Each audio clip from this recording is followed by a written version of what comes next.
Bonjour. Bonjour, Monsieur Florin. Je vous l'avais pas fait. Alors, voilà.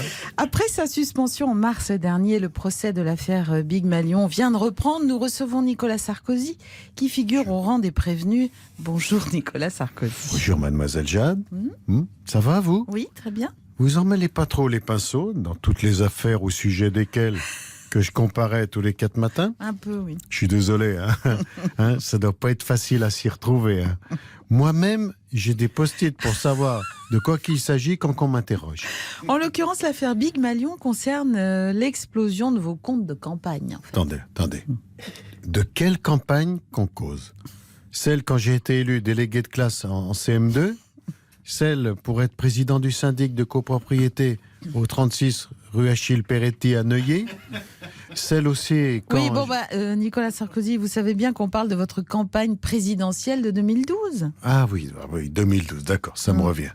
C'est la campagne où c'est que j'avais dit à Jean-François Copé, à Jérôme Lavrieux et aux autres prévenus qu'il fallait faire des économies.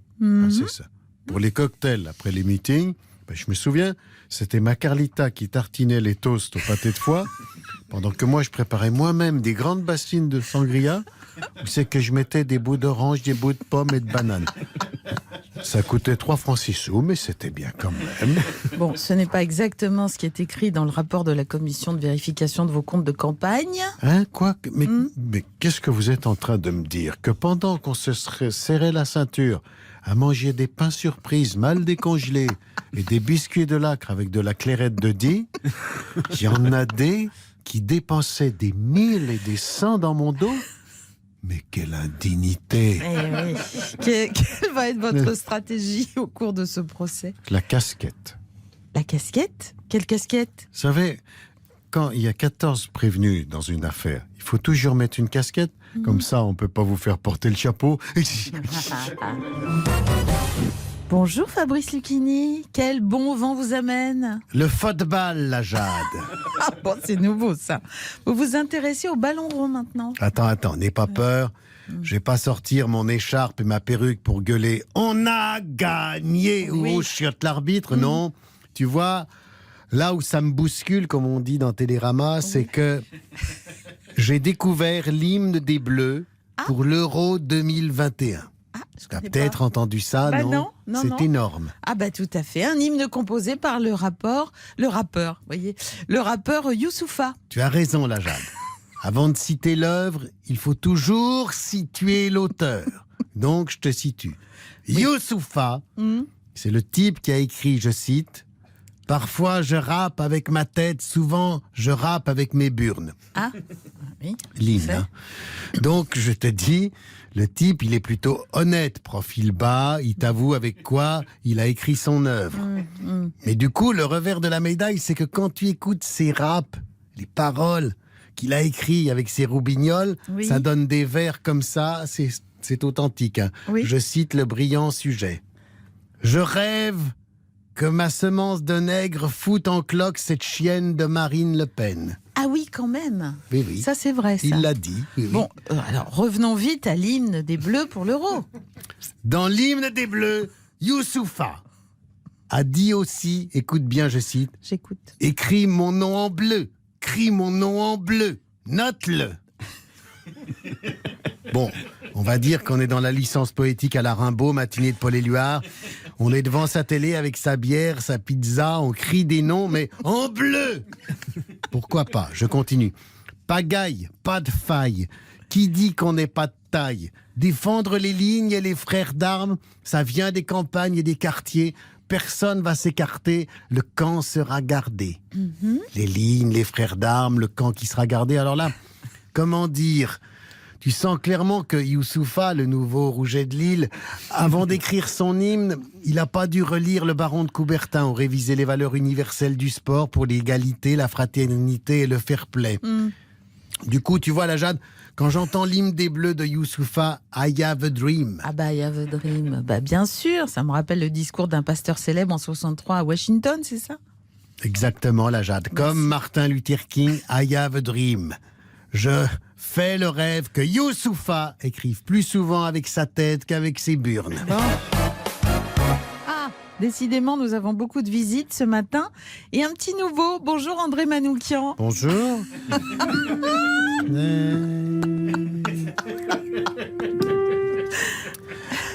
J'ai envie de dire, ta voix a une charge érotico-cosmique qui me fout les poils, Jade.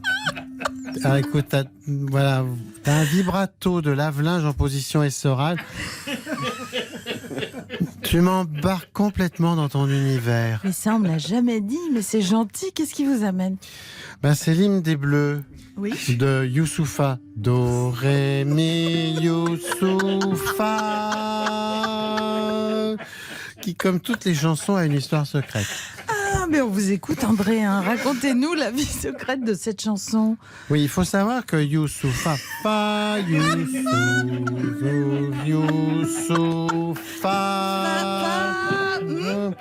Youssoupha, il a écrit son hymne à l'aube dans ses cabinets parce qu'il avait mangé trop de kebab à la sauce blanche. Bon, merci pour cette anecdote rafraîchissante, André Manoukian. Mais en fait, pour vous dire, c'est que Youssoupha fait...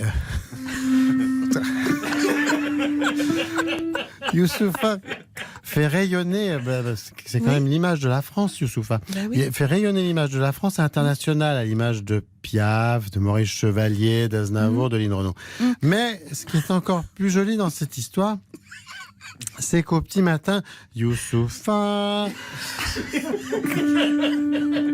il lui restait plus qu'une feuille de PQ pour écrire sa chanson. Et là, l'hymne pour les Bleus, il est venu tout seul d'un seul jet. C'est pour ça que c'est aussi puissant et que ça fout les poils, Youssoupha. Et comme disait Deleuze, le but de l'écriture, c'est de porter la vie à l'état d'une puissance non personnelle. Ah oui, d'accord. Ce qui veut dire? Aucune idée. Mais c'est vachement puissant. Vachement. Depuis son départ de TF1, notre ami Jean-Pierre Pernaut anime sa nouvelle émission Jean-Pierre et vous sur LCI. Bonjour Jean-Pierre, quel est le sommaire de l'émission du jour? Bonjour ma petite Jade. Nous parlerons de la réouverture des théâtres. Mais je vous conduirai loin des théâtres subventionnés de la capitale ou des intellos dépressifs, psalmodies, des conneries imbitables dans des salles vides aux frais du contribuable. Alors prenons tout de suite la route de nos belles régions de France, ces régions que nous aimons en direction. Jouy-sur-Loche, dans le Gâtinais-Mamelu, à la rencontre de Mich Mich. Mich Mich, on ne le connaît pas, Mich Mich. Oui, Mich Mich, un artiste bien connu des Jouy-sur-Lochiens qui triomphe chaque soir au café-théâtre du Chien qui pète dans Magouille et compagnie. Un one-man show sans concession sur la classe politique en partenariat avec Rire et Moisson. Ça a l'air chouette. Une autre pièce à nous recommander? Tout à fait, ma petite Jade. Prenons désormais la route de Crouteville dans le Berry exémateux à la rencontre de Jojo et Bébert du Bébert Comedy Club qui triomphe chaque soir au café-théâtre des Deux Boules dans Y'en a marre, un spectacle sans concession sur la classe politique en partenariat avec toujours Rire et Moisson. Bien sûr, légendaire. Merci Jean-Pierre pour ces recommandations. Attendez ma petite Jade, car notre tour d'horizon culturel ne serait pas, vous le savez, complet sans un détour par la Fistinière. La Fistinière, nous avons justement son maire d'hiver droite au téléphone. Bonjour Jackie Chiasson. Bonjour monsieur Pernaut. Merci de m'appeler. J'adore votre émission. Vous êtes authentique, vous. Vous êtes comme Pascal Pro, vous dites tout ce que les gens ils pensent tout bas. Bon, avez-vous une pièce de théâtre à nous conseiller, monsieur Chiasson? Pour sûr, tiens. Et puis pas du subventionné.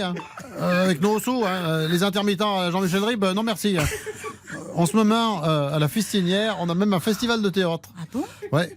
Une pièce tous les jours, adaptée des grands classiques. Hier, c'était Britannicus. Ce soir, c'est les fourberies de Scato.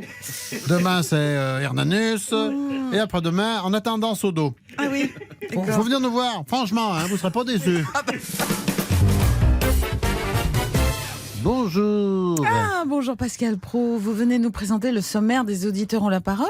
Tout à fait, nous parlerons des supporters lillois qui ont fêté leur victoire. Nous l'avons vu sans masque, sans distanciation non plus, après avoir remporté les championnats de France de football. Lille va-t-elle remporter les championnats de France de Covid? Après Bienvenue chez les Ch'tis, Danny Boone va-t-il tourner Bienvenue en réa? Oui, c'est sûr que la question se pose. Et c'est pas tout, il y en a une autre qui intéressera forcément tous les Français. Oui. Si on veut boire comme un trou et gueuler comme un âne après 21h, pendant le couvre-feu, en pleine rue, sans masque et sans geste barrière, doit-on montrer une attestation de supporter de Lille dérogatoire? Je pose la question au 3210, il n'y a pas de raison. Vous êtes irrité, Pascal, merci. J'ai pas fini. Nous parlerons également de la vidéo d'Emmanuel Macron avec McFly et Carlito que tu as vu. Jusqu'où notre président est-il prêt à aller pour faire jeune? On peut se poser la question. Va-t-il se mettre à parler en verlan, porter des survêtements à capuche et chanter des chansons de Youssoupha? Voilà.